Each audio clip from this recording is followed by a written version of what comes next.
Sejam bem-vindos para a nossa quarta aula do curso de Levítico. Então vamos lá. Eu quero começar essa aula de hoje fazendo rapidamente uma revisão da aula anterior. Mas antes quero te pedir que curva sua cabeça. Nós vamos orar pedindo a bênção de Deus.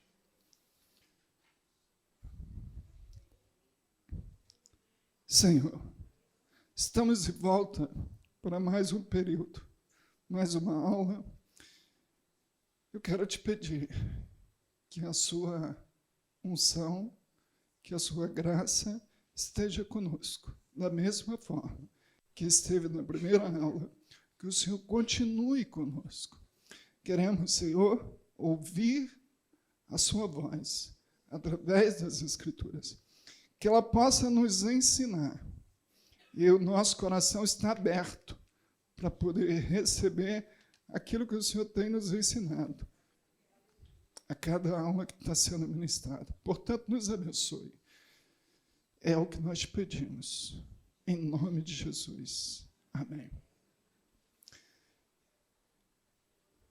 Hoje, nós vamos tratar do capítulo 16 de Levítico. Só que eu sempre gosto de fazer uma retrospectiva da aula anterior, antes de nós começarmos no assunto do dia. Semana passada, o meu tema, a primeira aula, foi sobre o panorama, uma introdução ao estudo de Levítico, certo? Foi isso? Faz assim para mim. Ok. Isso. Então, foi a introdução ao estudo do Levítico, foi um panorama. Eu vou falar aqui rapidinho do que a gente abordou nessa aula. Nós falamos sobre o título do livro, porque Levítico recebe esse título, esse é um ponto muito simples, basta reler lá na apostila.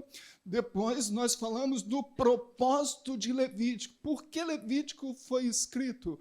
Qual é o propósito de Deus ao ditar essas palavras para que Moisés pudesse escrever o propósito de Levítico.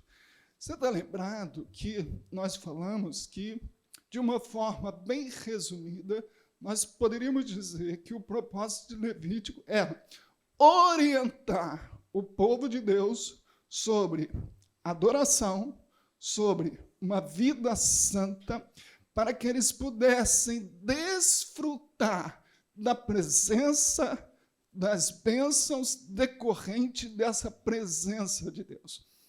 O capítulo 26 e o capítulo 27, o fechamento do livro, como nós veremos na última aula, ele vai nos dizer exatamente o que aconteceria se o povo cumprisse o que Levítico estava falando. Os resultados da obediência, os resultados da santificação. Está lá no capítulo 26 de Levítico. Então, Levítico foi escrito para essa finalidade. Depois nós falamos com vocês sobre duas chaves para a compreensão de Levítico. Primeira dela, nós colocamos que é muito importante você perceber que esse povo que estava ali recebendo essa palavra, Deus, quando tira esse povo do Egito, Deus já anuncia para Faraó que ele tinha um propósito em tirar o povo do Egito. Deixa meu povo ir, porque eles vão me, algumas versões dizem servir, outras dizem adorar, outras dizem cultuar. Moisés fala sobre isso várias vezes com o Faraó. Então, Deus apresenta o seu propósito. Por que ele está tirando o povo do Egito? E não só para que o povo pudesse adorá-lo, e Deus também externa um segundo propósito, uma segunda intenção. Eu habitarei no meio deles. Aliás, esse desejo que começa desde o Gênesis, como já foi falado aqui, o desejo de Deus ter comunhão, o desejo de Deus relacionar com o seu povo, o desejo de Deus estar no meio do seu povo. E a gente vê isso na representação do tabernáculo, que ficava do lado direito do acampamento, certo ou errado?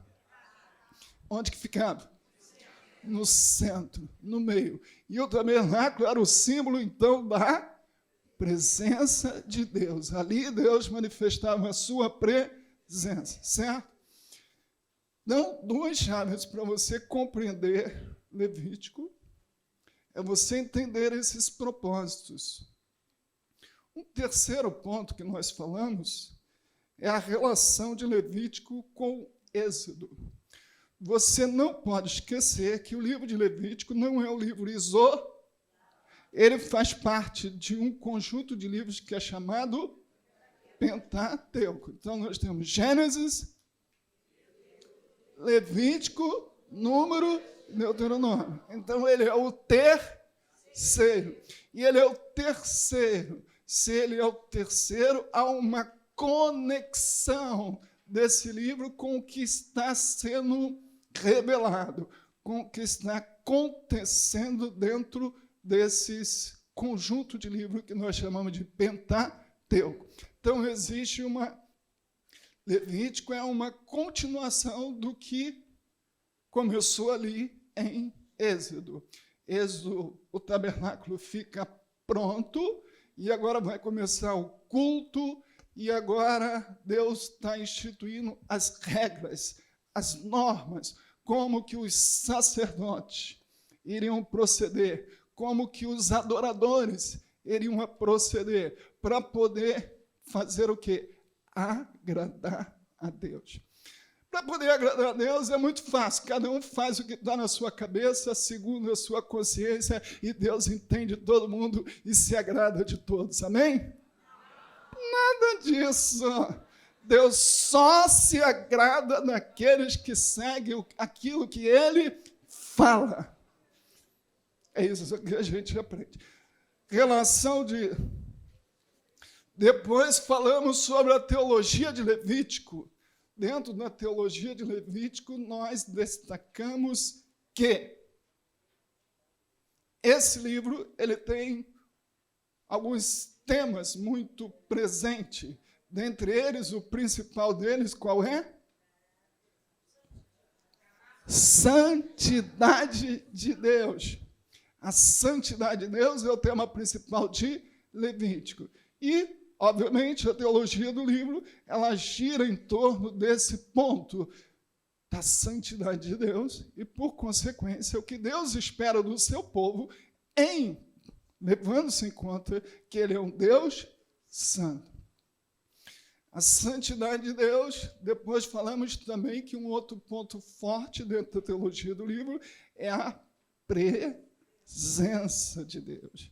Santidade de Deus, a presença de Deus. O outro tema é a importância ou a função do sacrifício. Aliás, qual livro da Bíblia que tem mais regras sobre o sacrifício? Se você tivesse que responder essa pergunta, o que você diria? Levítico. Então, Levítico vai detalhar essa função do sacrifício. Em último lugar, vai falar da aliança. Aliança é essa que começou ali no Êxodo, celebrando o povo, a aliança, o pacto, o acordo de Deus com o seu povo. E aí, então, foi isso que nós tratamos na aula anterior, com o propósito de dar um panorama do livro de Levítico. Você que não veio à aula, te aconselho que leia a apostila, leia o texto de Levítico, que ficou como dever de casa, e você também hoje terá um novo dever de casa. A propósito, por falar em dever de casa, nós deixamos para vocês aquelas questões que eram para vocês responderem. E nós não vamos recolher o seu material, porque eu acredito na sua palavra, e eu só quero saber quem fez as questões que eu deixei para casa? Teve gente que ainda não fez. Então, isso. Foram 4 questões que nós deixamos para você fazer em casa. E quem não fez, continua em aberto a oportunidade para você fazer. Uma das perguntas que eu deixei é, baseada em Levítico, qual é o conceito que você aprende sobre santidade? Bem, nós temos aqui, podemos ter várias respostas, várias percepções, mas todas elas têm que estar baseadas dentro do conceito que Levítico traz sobre santidade. Quero ouvir somente uma exemplificativa. Quem fez, diga para a gente rapidamente o que você entendeu sobre santidade à luz de Levítico. Pode falar. Então, santidade é tentar imitar o caráter de Deus, as atitudes de Deus, é isso que a nossa irmã está falando. Mais alguém, qual o conceito? O conceito, fala aí, irmã, para a gente, compartilha a bênção aí. Pode falar, o conceito de santidade.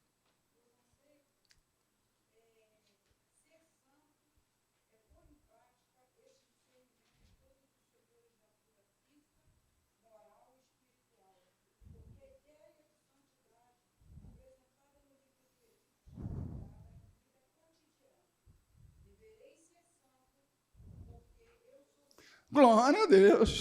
A irmã foi 100% fiel, não é, Gabriel? A ideia de santidade que é passada no Levítico. Então, essas questões nós passamos para os meus irmãos a pensarem, aplicarem esse conhecimento. Qual foi a outra questão? Fala mais alto.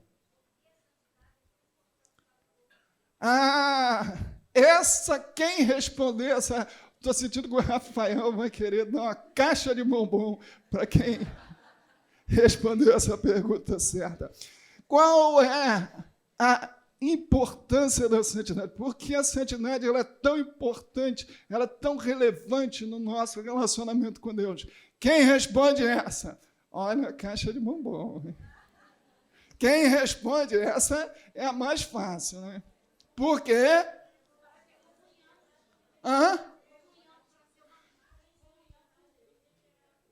Exatamente, porque a santidade é a condição essencial para que nós possamos nos relacionar com Deus.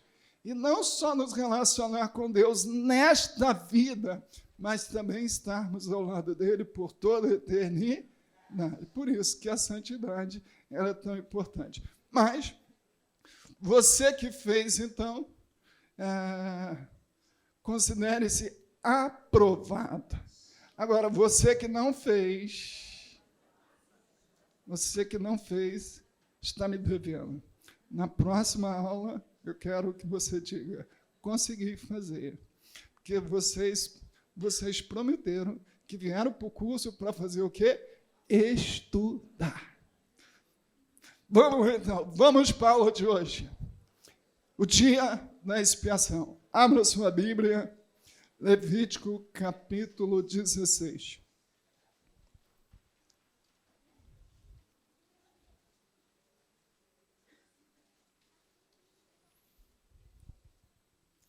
Levítico, capítulo 16, nós vamos ler do verso 29 ao 34.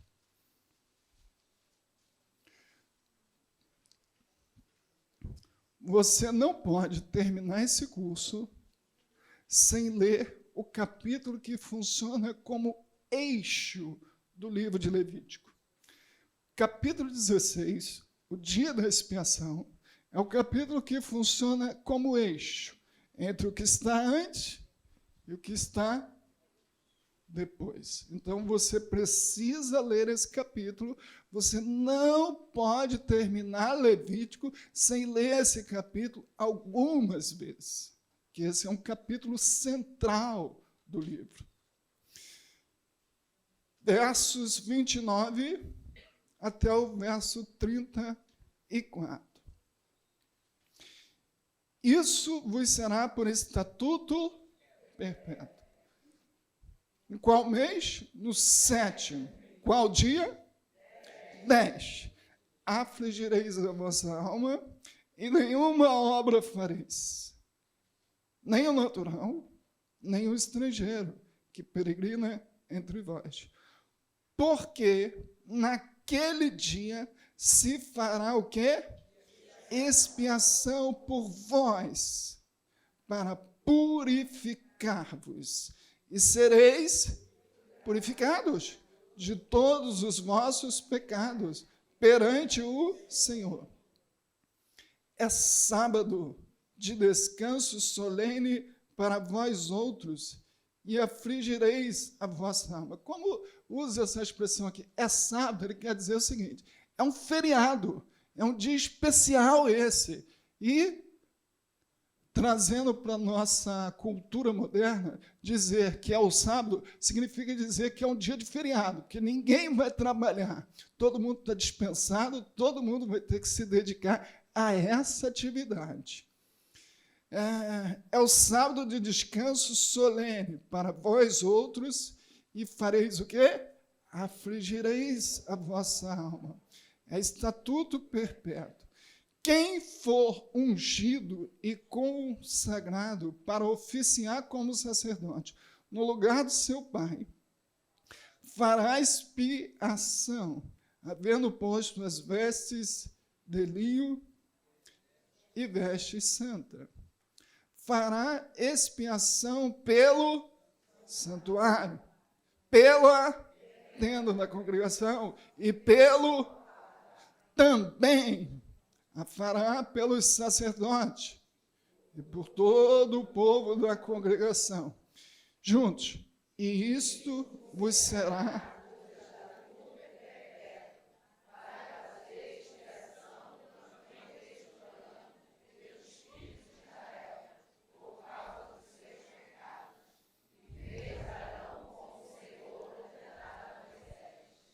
Amém. Então, 6 meses após a festa da Páscoa, vinha essa solenidade, essa festa das mais marcantes no calendário do povo, que era o dia da expiação. Na aula que vem, o Gabriel vai estar falando com a gente sobre as festas, todas elas, com exceção dessa que a gente já está abordando hoje. Ele vai falar das outras 6 festas na aula que vem. E você vai ver que uma delas era a festa da Páscoa. 6 meses após a festa da Páscoa, então, a gente tinha esse dia especial, que era o dia da expiação, que era um dia de feriado. Era um dia de feriado, porque ninguém podia fazer nada nesse dia. Quem trabalhava na padaria, quem trabalhava no mercado, quem trabalhasse onde que for, nesse dia tinha que estar voltado para o sacrifício que seria realizado, para esse feriado religioso. Ele era realizado no 7º mês. Em que dia? No 10º dia. E depois, modernamente, esse dia da expiação ele recebeu um nome chamado Yom Kippur, que se refere ao mesmo dia da expiação. Essa é apenas uma nomenclatura mais moderna para o dia da expiação. E a gente vai ver daqui a pouquinho que existiam alguns requisitos para o povo participar desse dia da expiação.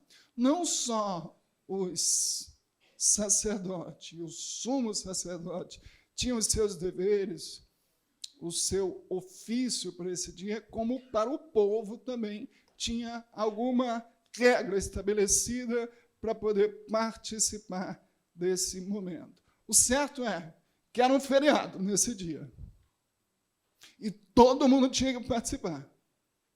Ninguém podia ficar de fora. E o que estava no coração, Deus chamou isso de afligir a vossa alma. Estou chegando para o dia da expiação, como o Rogério colocou aqui. Estou chegando para o culto, e aí, pessoal, tá? Sem nenhum sentimento, sem nenhuma solenidade, sem nenhuma reverência. Não acontecia isso no dia da expiação. Tinha que chegar com o coração contrito, coração quebrantado, o coração sentindo a tristeza pelo pecado. A Bíblia usa esse termo, afligir, ele transmite uma ideia de humilhação e ele também transmite uma ideia do ato de estar num jejum, como uma forma de se afligir a alma. A gente vai ver aqui um pouquinho que o dia da expiação ele começava no dia anterior, dia 9, a partir das 18 horas, as pessoas então já entravam nesse sentimento que deveria ser encontrado no coração deles de afligir a alma, uma atitude então de um jejum nacional, com esse coração totalmente contrito e voltado para o que iria acontecer no outro dia, quando o sacerdote, então, ia fazer lá a oferta pelo sacrifício de toda a nação. Então, como o Rogério falou, e eu quero destacar, havia uma preparação. Repita comigo, preparação. Queridos irmãos, tudo no reino de Deus envolve uma preparação.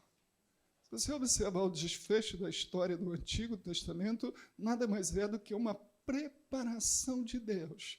E o apóstolo Paulo fala que, e havendo cumprido a plenitude dos tempos, ou seja, depois que a preparação foi concluída, Cristo veio para cumprir o propósito redentor. Então, alguém que serve a Deus, é impossível servirmos a Deus sem a devida preparação, desde a preparação para o culto, como foi dito, como a preparação de vivermos na presença de Deus. Tudo faz parte de uma grande preparação. Como o bispo costuma falar aqui, nos cultos, domingo pela manhã, nós estamos sendo preparados para viver com Deus na eternidade. Não esqueça disso. Vamos lá, então. Uma pequena nota introdutória para o capítulo 16, está aí no seu roteiro, olha aí no seu roteiro aí.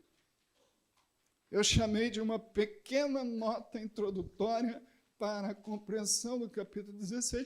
Como você viu aqui na primeira aula, no capítulo de 8 a 10, nós temos ali a instituição do sacerdócio e tudo o que aconteceu. E o último incidente, o acontecimento trágico que foi, imagina lá, estava tudo muito bom, Arão, 2 filhos agora, sacerdote, aquela alegria, né? Quando, logo em seguida, acontece um evento trágico, que foi o quê? A morte. A morte fulminante. A morte como manifestação da ira de Deus. A morte como manifestação do juízo de Deus. A morte como manifestação do zelo de Deus. E a morte como manifestação da graça de Deus também. Por quê? Ao disciplinar aqueles que estariam induzindo o povo a uma conduta errada, Deus traz temor ao coração das outras pessoas. Por isso que a disciplina é um aspecto da graça de Deus. Não esqueçam disso. E aí, então, morrem os 2 rapazes. E imagina vocês agora o que passou agora no coração do pessoal que trabalha no tabernáculo, né? Você não estava lá. nem eu. Mas eu posso imaginar uma situação tão trágica acontecendo assim, trouxe uma comoção e um certo receio para todo mundo, principalmente quem trabalhava no ofício sacerdotal, os sacerdotes e os levitas. De certa forma, agora existia, então, um certo temor, e por que não falar o português claro? Um certo medo. Ou você não tem medo? Existia um medo. Será? Quem vai ser o próximo a ser fulminado? Quem vai ser o próximo a morrer? Vai lá você. Não, vai você. Vai você. Vai fazer o sacrifício hoje. Não, pode ir, mano. Vai na minha frente. Deus chega, então, no capítulo 16, há uma conexão direta no capítulo 16 com o capítulo de número 10. Que agora, no capítulo 16, então, Deus vai dar aos sacerdotes quais são as regras, quais são as diretrizes para que eles possam entrar no lugar santíssimo, entrar vivo e sair vivo. Deus vai trazer agora toda a prescrição. Vamos ler o capítulo 16, versos... Vou ler 1 em diante, acompanhe aí. 16. Falou o Senhor a Moisés: depois que morreram os 2 filhos de Arão, tendo chegado aqueles diante do Senhor, então disse o Senhor a Moisés: dize a Arão, teu irmão, que não entre no santuário em todo o tempo. Agora tem regra. Não pode entrar todo dia, toda hora, do jeito que quiser. Não. Agora tem uma norma a ser respeitada. Diante da propiciação que está dentro do véu, diante do propiciatório que está sobre a arca, para quê? Para que não morra. Eu vou dar para vocês agora as diretrizes, os preceitos, para que vocês não morram quando entrarem na minha presença. Eu vou passar para vocês, porque apareceu a nuvem sobre o propiciatório. Então, esse capítulo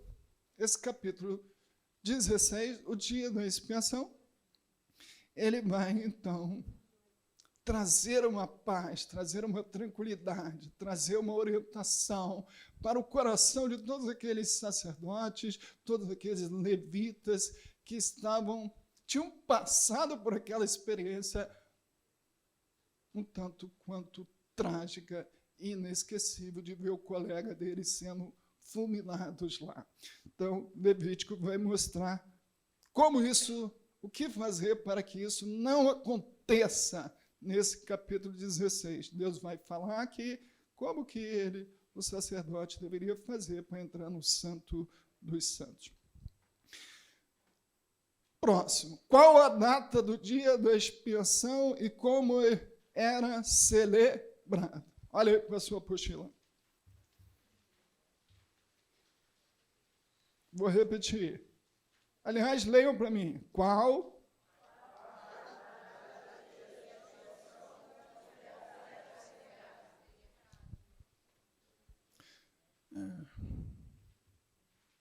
Como já dissemos, era celebrado em que mês? 7. Em que dia? 10. E esse dia todo mundo podia fazer o que quisesse ou era um feriado? Era um feriado. E era um dia solene. Era um dia solene. Se isso não fosse respeitado, o que aconteceria com essas pessoas? 23, 29. Leia para mim aí, Rafael. 23, 29 de Levítico. 23, 29. Fernando, você está aí? Tá. Prepara aí aquele... Vai ser agora. Só. O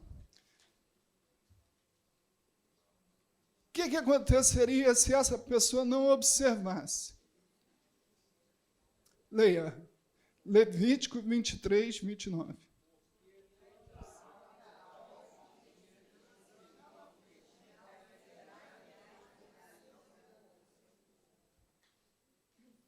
Porque toda alma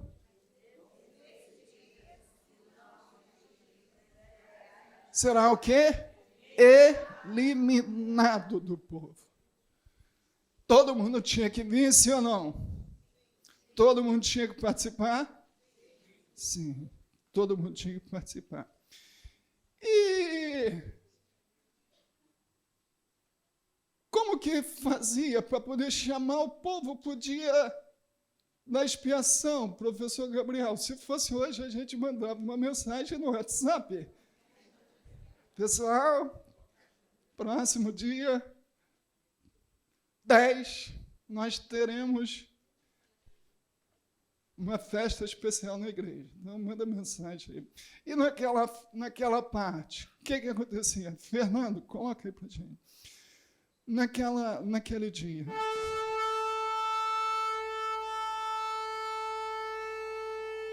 Era assim mesmo.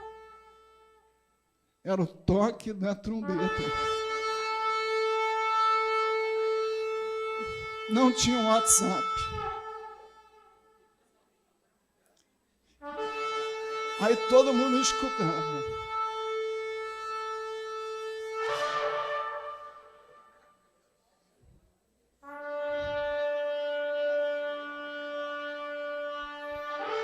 Todo mundo chegou no dia da expiação já? Vai começar, então. Assim que o povo era convocado para o dia da expiação, e não só para o dia da expiação, Gabriel vai falar na semana que vem, a trombeta ela tinha um papel muito relevante na comunicação. Por isso que Apocalipse fala ao soar de quê? Trombeta. Então, usando essa linguagem, aliás, irmãos, a Bíblia é maravilhosa, né? Essa conexão. Observe que Apocalipse usa uma linguagem lá do Antigo Testamento, lá do Levítico, lá do Pentateuco, que é essa comunicação. Através das trombetas, o povo recebeu uma santa convocação. Bem, então você já sabe que o dia da expiação era celebrado, todo mundo tinha que participar, era o feriado. Então, agora nós precisamos pensar um pouco quais os procedimentos para o sacrifício no dia da expiação. E aqui a gente vai gastar um pouquinho mais de tempo para que você, então, entenda o que tinha que ser feito, qual era esse ritual que cabia aos sacerdotes, o sumo sacerdote, todo o pessoal que trabalhava ali nesse dia especial, que seria o dia da expiação. Eu dividi aqui em algumas etapas. Primeiro, vamos começar os preparativos. Achou aí? Os preparativos feitos pelo sumo sacerdote. Quem era a figura responsável, a figura central? Está certo que todos os outros trabalhavam, ajudando, mas quem é que ficava na frente dos trabalhos? Era o sumo. Isso, como o professor Rogério falou aqui. Olha para a sua Bíblia aí, versos 3, 4 e 5. João, leia para mim, por favor. 16, verso 3, 4 e 5. Entrará Arão no santuário com isto: um novilho para oferta pelo pecado e um carneiro para o holocausto. Vestirá ele a túnica de linho sagrada, terá as calças de linho sobre a pele, cingir-se-á com o cinto de linho e se cobrirá com a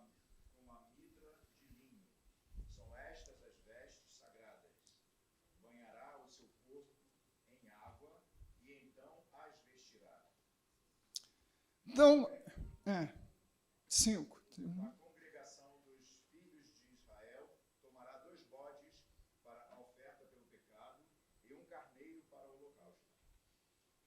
Certo. Então você viu aí começam os preparativos para o sacrifício que seria realizado. Primeiro ele tinha que separar o quê? Os animais. Que animal que ele usava? Um novilho e um carneiro.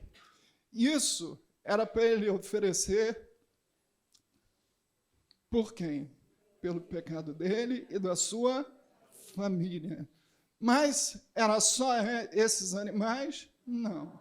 Tinha agora pelo pecado do povo. Que seria o quê? 2 bodes e um carneiro. Então ele separou esses animais, tinha todo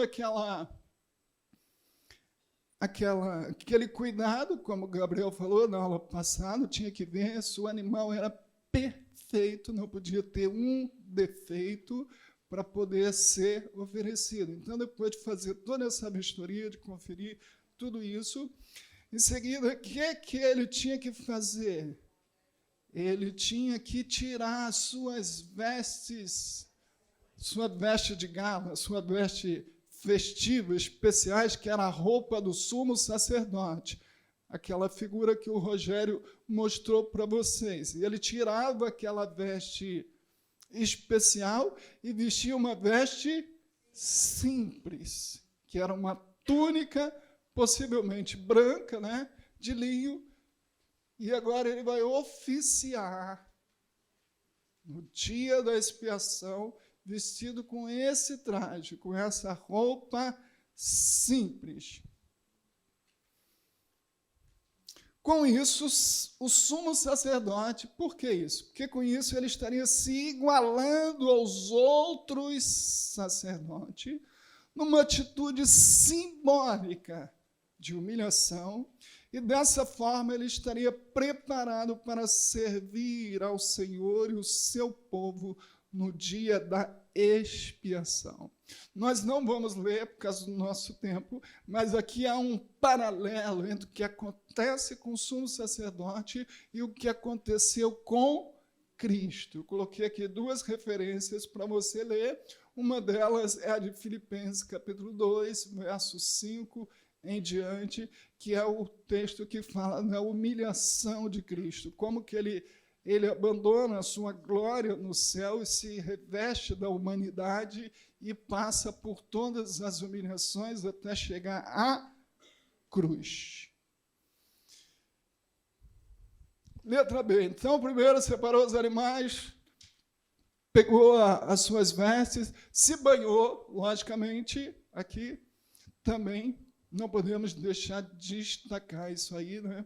A questão da purificação, ele se lavar, simbolizando, então, um ato de purificação para o que ele iria fazer. Olha a preparação aqui, tudo demandava uma grande preparação. Preparou o animal, preparou as vestes. Letra B, o que diz agora?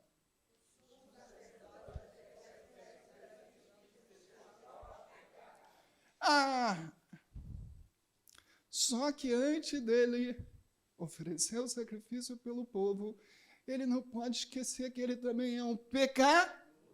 E como pecador que ele é, antes de ministrar para o povo, ele tem que apresentar a Deus um sacrifício pelo seu próprio pecado. Aí, então, lembra da aula do Gabriel? Quando um sacerdote tivesse que oferecer um sacrifício, levando em conta o grau de responsabilidade dele, o sacerdote podia pegar, então, um pombinho, uma avezinha, e oferecer em sacrifício. Foi isso que foi dito? Não. O sacerdote só poderia oferecer um novilho. E aqui é o sumo sacerdote. Ele tinha que oferecer um novilho. Por isso que ele separou um novilho e um carneiro. E aí ele vai, então, faz esse sacrifício pelo seu próprio pecado. E aí, depois que ele faz esse sacrifício, então, pelo seu próprio pecado, onde que ele está fazendo o sacrifício? Lá no altar do holocausto. Ele pega, então, agora esse sangue, pega o seu incensário, e agora ele caminha até o lugar santíssimo, o Santo dos Santos. Olha lá, ele está lá fora, no altar do holocausto, e agora ele vai até o lugar santíssimo. Olha ali ele diante da arca. É o lugar santíssimo. E chegando lá, o que ele faz? O que ele faz? Ele pega esse sangue desse animal e com o dedo ele vai aspergir, ele vai passar em cima do propiciar e também diante do propiciatório. Ele vai fazer isso por 7 vezes diante do propiciatório. Ele vai aspergir aquele sangue ali naquele propiciatório. E aí, quando ele termina de fazer isso, aí então ele pode sair. Essa era a primeira etapa do sacrifício que ele fez por quem? Por ele mesmo. Por ele mesmo, por ele mesmo. Aí agora vem a segunda etapa. Os 2 bodes, que fala do sacrifício que ele vai fazer pelo povo. Dá uma olhadinha, não vou ler todo, porque o tempo já está avançado. Olha só o verso 15 do capítulo 16. Capítulo 16, verso 15. Olha o que diz. Depois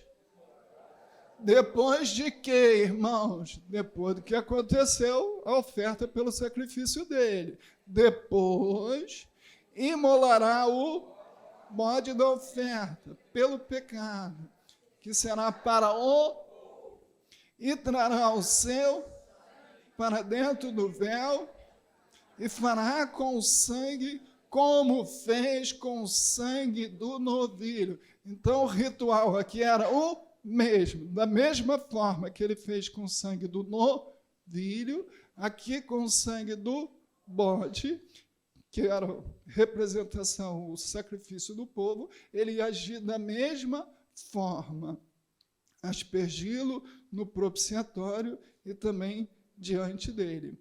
Leia o verso 16 também.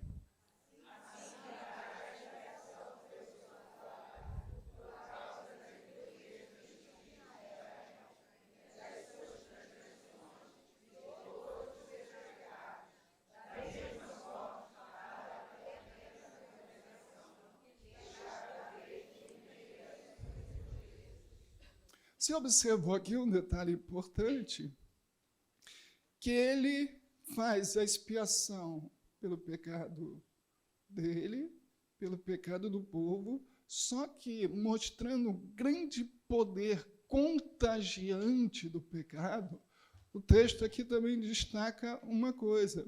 Ele fará expiação pelo santuário, por causa das impurezas dos filhos de Israel e das suas transgressões de todos os seus pecados. Da mesma sorte fará pela tenda da congregação, que está com eles no meio das suas impurezas. Ou seja, o sacrifício ele tinha que atingir, agora servia para purificar o sacerdote, todo o povo e todo o tabernáculo.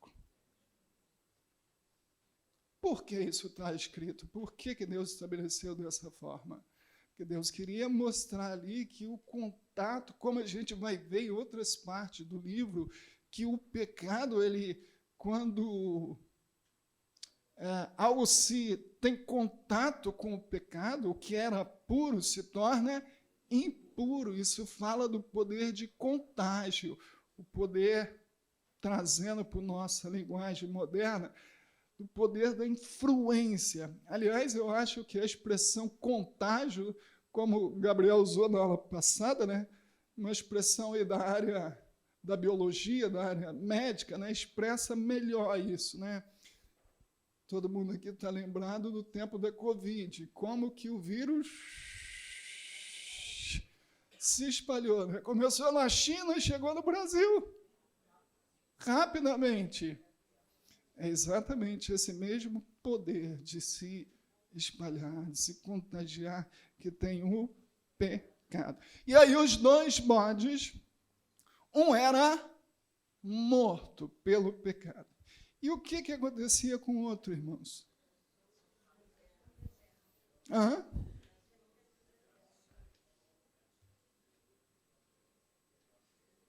O outro era solto. É chamado bode emissário. O outro não era morto. O outro era solto.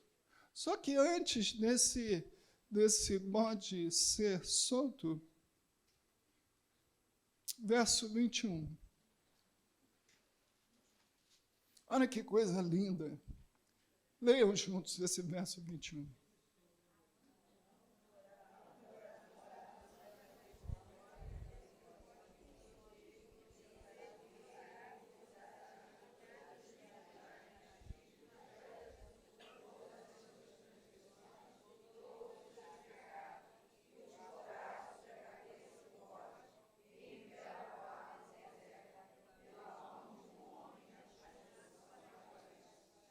Então, o que o sumo sacerdote fazia com o animal? Botava a mão aonde? E quando ele botava a mão na cabeça do animal, o que ele fazia? Ele confessava o pecado de todo o povo, de toda a nação, como está escrito ali. E esse ato de colocar as mãos sobre a cabeça daquele bode está ilustrando uma espécie de transferência dos pecados para aquele bode. Por isso que ele colocava a mão. Agora, observe uma coisa interessante. Tanto o sacrifício pelos pecados do sumo sacerdote, como o sacrifício pelos pecados do povo, nos ajudam a entender duas palavras carregadas de grande importância na nossa salvação. A primeira palavra é a chamada palavra propiciação. Propiciação. Como que se chamava a tampa da arca? Propiciatória. Então, já deu para perceber que a propiciação, a palavra propiciação, logicamente está ligada com essa outra palavra, que era a tampa da arca. E o que isso tem a ver? O que o sumo sacerdote fazia com o sangue? Aspergia sobre a tampa do propiciatório. Ali a tampa da arca, que era o propiciatório. Assim nós podemos entender propiciação como o ato de apaziguar ou aplacar a ira de Deus, que acontecia quando o sumo sacerdote, então, ele aspergia o sangue sobre o propiciatório. E apontava diretamente à obra que Cristo, não temos tempo de falar, de explorar os textos de Hebreus, capítulo 9, capítulo 10, cuja leitura eu já deixei para vocês e reitero. Aliás, deixei na tarefa dessa semana. Que você lê esse capítulo 9 e 10, que vai falar desse aspecto da obra de Cristo, anunciado lá em Levítico, simbolizado aqui no dia da expiação e apontando para a obra de Cristo, onde? Na cruz. Então, a primeira palavra é propiciação. Fala comigo, propiciação. Propiciação tem a ver com o quê? Com a ira de Deus, em satisfazer a ira de Deus. E o que nessa ilustração do dia da expiação, o que satisfazia, o que cobria, o que aplacava a ira de Deus? O sangue por cima do propiciatório. Segundo aspecto é o aspecto da expiação. A expiação, ela nos remete exatamente ao que acontecia com o segundo bode, já que o primeiro, sendo morto, e todo o sangue era aspergido onde? No propiciatório. Já o segundo não. O segundo pode representar a expiação. Por quê? Porque ele carregava os pecados do povo para longe, para o deserto, para fora da presença do povo. E eu quero ler contigo, rapidinho aqui, alguns versículos muito importantes para você entender esse aspecto da nossa salvação, ilustrado nesse segundo bode, que é o bode expiatório. Aliás, aqui eu tenho que fazer uma pergunta, né? Quem já ouviu aquela expressão, fulano de tal é o bode expiatório? Da onde que veio essa expressão? De Levítico. É exatamente de Levítico. O bode expiatório, porque o bode leva a culpa que não era dele e de todo mundo. Esse aqui levava de todo mundo, né? Daí que vem a expressão bode expiatório. Rapidamente, também tem uma expressão chamada boi de piranha. Quem já ouviu essa expressão? É uma expressão tremendamente bíblica. Quando os boiadeiros, muito comum lá naquelas regiões, Mato Grosso, São Paulo, eles saem. Eu sei que ninguém assiste novela aqui, mas se alguém assistiu novela, há muitos anos teve uma novela que mostrou isso, né? Saía aquela boiada imensa. E os condutores da boiada, que eu não sei como é que chama, boiadeiro, saía a cavalo para conduzir aqueles milhares de boi. Só que nessa travessia tinha rios, e rios que tinham muitas piranhas. E essas piranhas, todo mundo sabe que está ali de boquinha aberta, esperando uma carninha. O que eles faziam?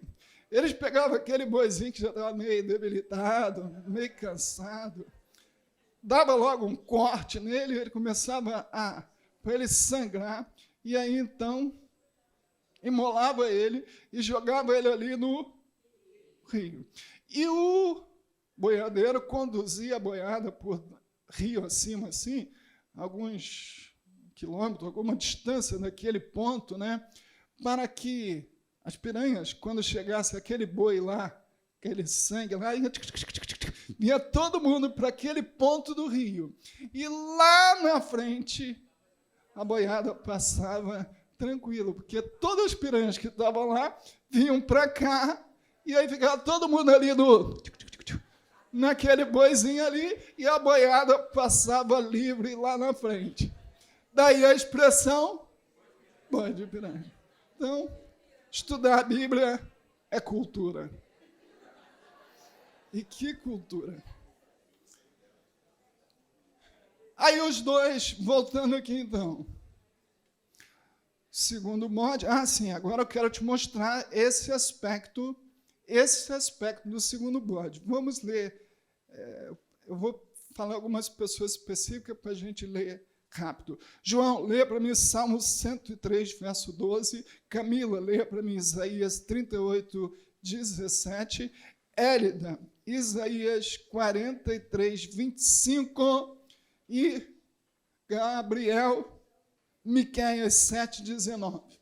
Vamos ler essas referências. O que essas referências vão nos mostrar aqui, irmãos? Essa mesma ideia, como que Deus trata, ou como que esse bode, esse segundo bode aqui, ele representa a forma de Deus lidar com o pecado do seu povo no Antigo e no Novo Testamento. Pode ler. Quanto dista o Oriente do Ocidente, assim afasta de nós as nossas transgressões. De novo, olha. Lê de novo. Ó. Quanto dista o Oriente do Ocidente, assim afasta de nós as nossas transgressões. O Oriente do Ocidente, a distância, hein? Dessa mesma forma, nesse mesmo pensamento, Deus afasta de nós as nossas transgressões. Próximo texto.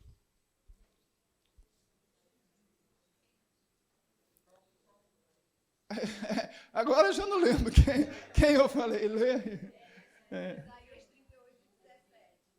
Eis que foi para minha paz que tive eu grande amargura. Tu,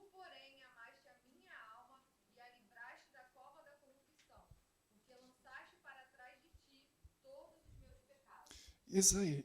Ezequias aí falando da forma que Isaías, o profeta, se referindo ao que aconteceu com o rei Ezequias.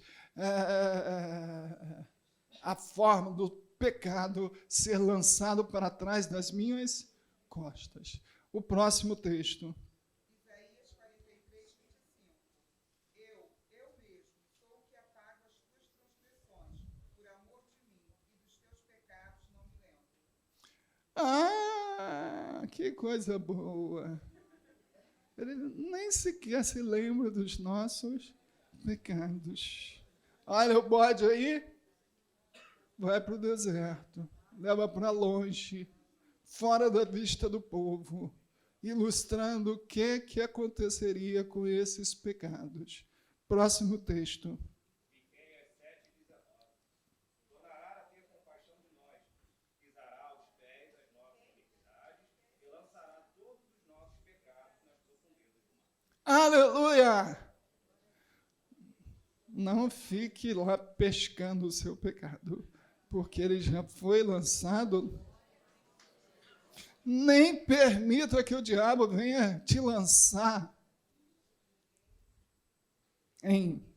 na sua face.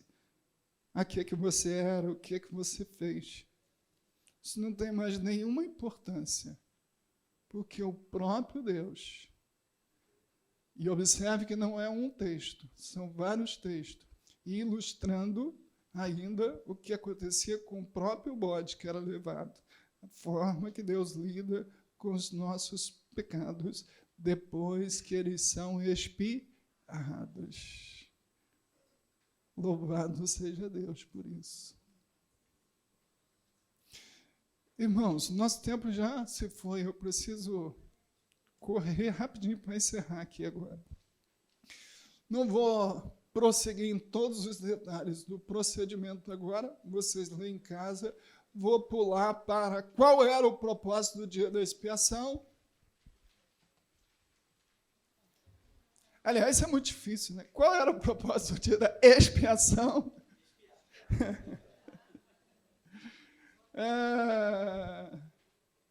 O princípio estabelecido no dia da expiação é que não pode haver salvação do pecador sem o derramamento de sangue. Não tem como haver.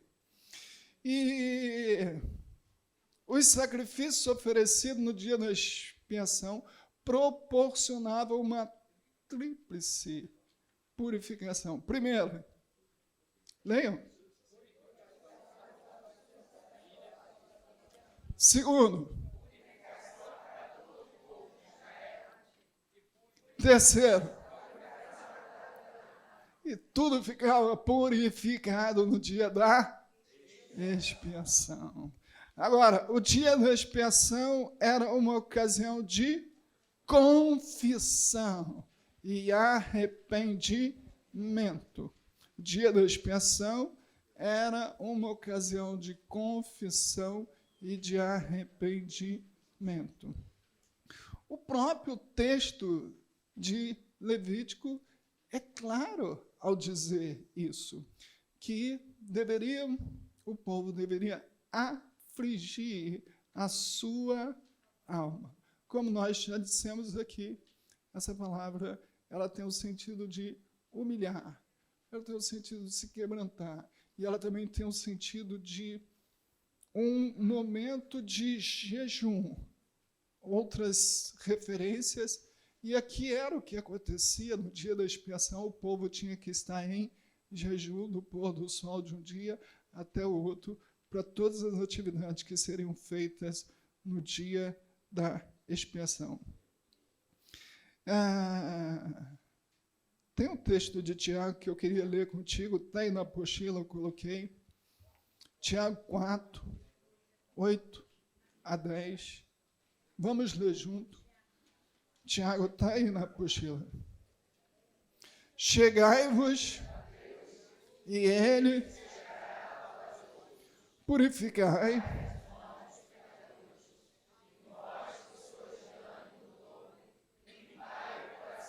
Olha a expressão aí. Afligivos.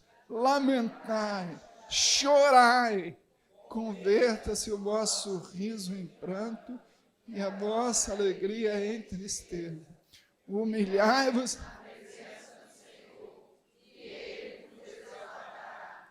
Glória a Deus. Não existe coisa mais necessária e mais prazerosa do que essa atitude do homem diante de Deus, a atitude de afligir o seu coração. Rapidamente, para a gente encerrar. Aplicações do dia da expiação para hoje. Primeiro, que Deus é e detesta o. E se o homem continua vivendo na prática do pecado, temos a contaminação e a disseminação decorrente do seu pecado. E nós não podemos esquecer que todo pecado será punido com a morte. Levítico nos lembra essa verdade. Letra B. Que o povo de Deus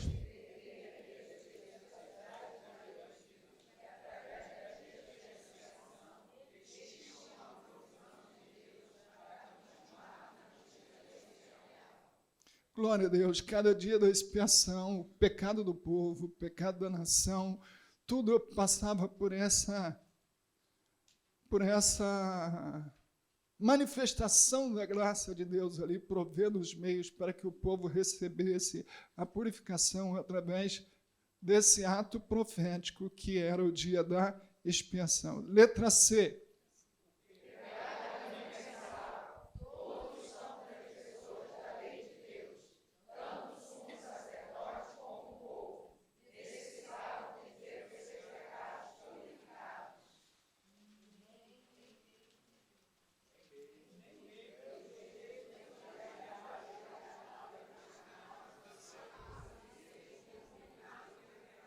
Interessante.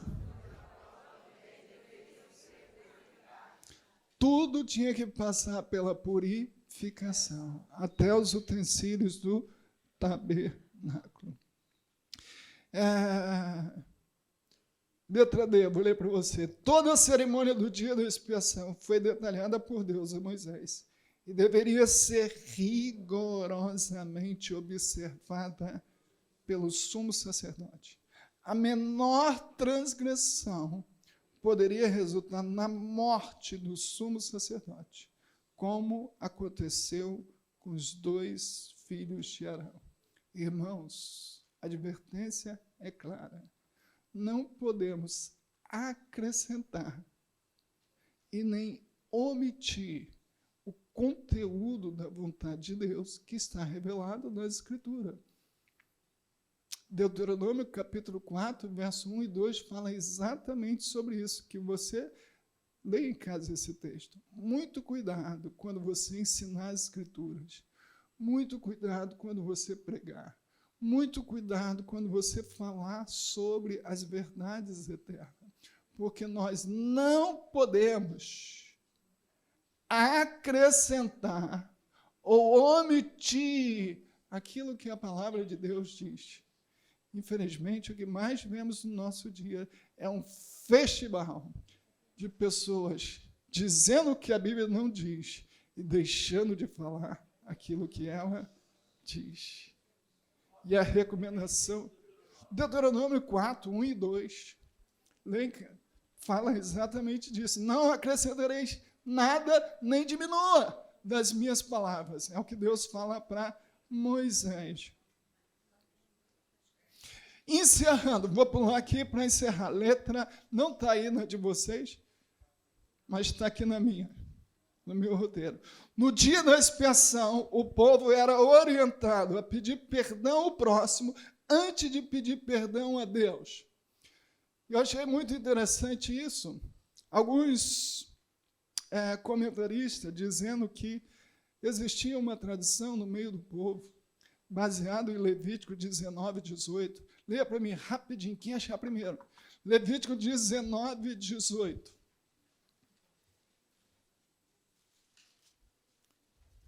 E eu, vingarás, nem guardarás ira contra os filhos do teu povo, mas amarás teu próximo a ti mesmo, eu sou o Senhor. no Antigo Testamento também tinha isso? Amar o próximo? Eu pensei que era só no Novo. Ah, tinha sim. Está aqui no Levítico. Lembra da aula passada? Gabriel falou sobre isso, sobre os princípios eternos de Deus. E aí, nesse dia, irmãos, preste atenção. Alguns estudiosos dizem que os mais sábios dentro do povo, os líderes espirituais, orientavam o povo que no dia da expiação, antes deles oferecer o seu sacrifício, antes de pedirem perdão a Deus, eles deveriam pedir perdão ao seu.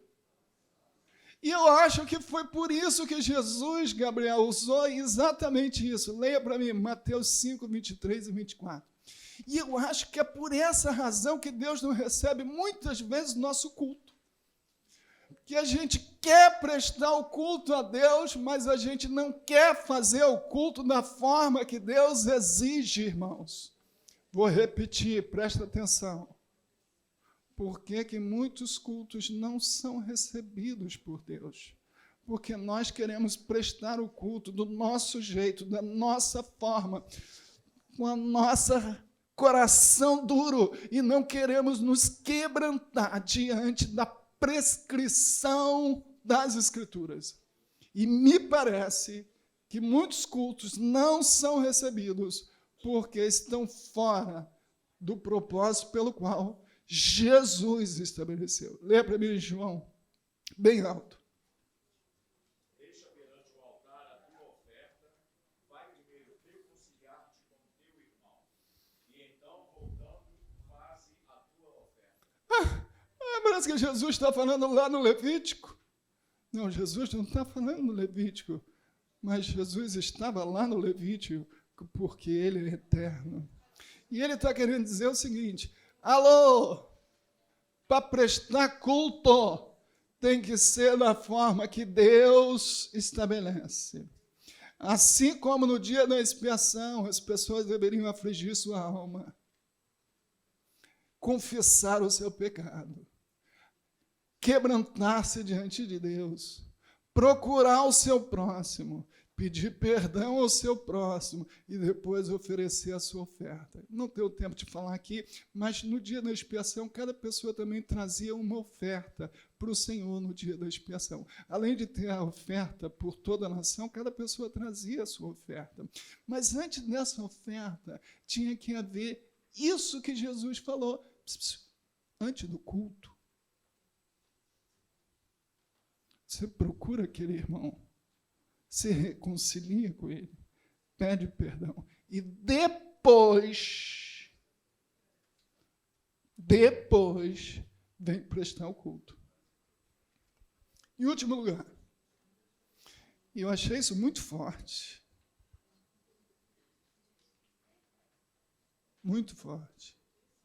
o povo deveria trazer uma oferta ao Senhor no dia da expiação. Mas detalhe, vou ler esse texto, 23, 27, leia para mim. 23, 27. Mas, Levítico 23, 27. Mas, aos 10 desse mês, 7º, será o dia da expiação. 3, santa convocação. Afligireis a vossa alma. Trareis oferta queimada ao Senhor. Observe a ordem do texto. Primeiro ele fala do coração afligido. Depois ele fala de trazer a oferta. Fernando, dá para colocar aquele... Coloca aí para a gente. Enquanto você fica de pé, para nós orarmos. Irmãos, deixei aí na sua apostila um deverzinho de casa. Leitura de Levítico. Pode soltar, Fernando. Leitura de Levítico 11 a 16 e Hebreus capítulo 9 ao capítulo 10. Vamos ver se vai sair o som aqui para você. Fica tranquilo que é 1 minuto só para você visualizar aqui. Enquanto isso, você estica aí a coluna para a gente.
Tudo isso, muito bonito, mas tudo isso foram sombras, foram parábolas, foram símbolos. É uma linguagem profética para o que já veio, para o que já aconteceu, que foi a obra de Cristo na cruz, irmãos. Por isso a igreja não volta mais para o Levítico para poder usar figuras da antiga aliança, porque tudo era figuras. Nós não usamos mais aquele negocinho, como é que chama? Não precisa mais deixar barba grande, não precisa mais usar os símbolos da antiga aliança, porque a nossa aliança agora está firmada em Cristo. Tudo isso era só para nos ensinar e nos apontar para onde nós devemos olhar. Para a cruz de Cristo. Então, aula que vem, o professor Gabriel vai falar das 6 festas, seu conteúdo naquele momento e suas aplicações para a nossa vida. Que Deus te abençoe. Vamos orar para você ir para casa.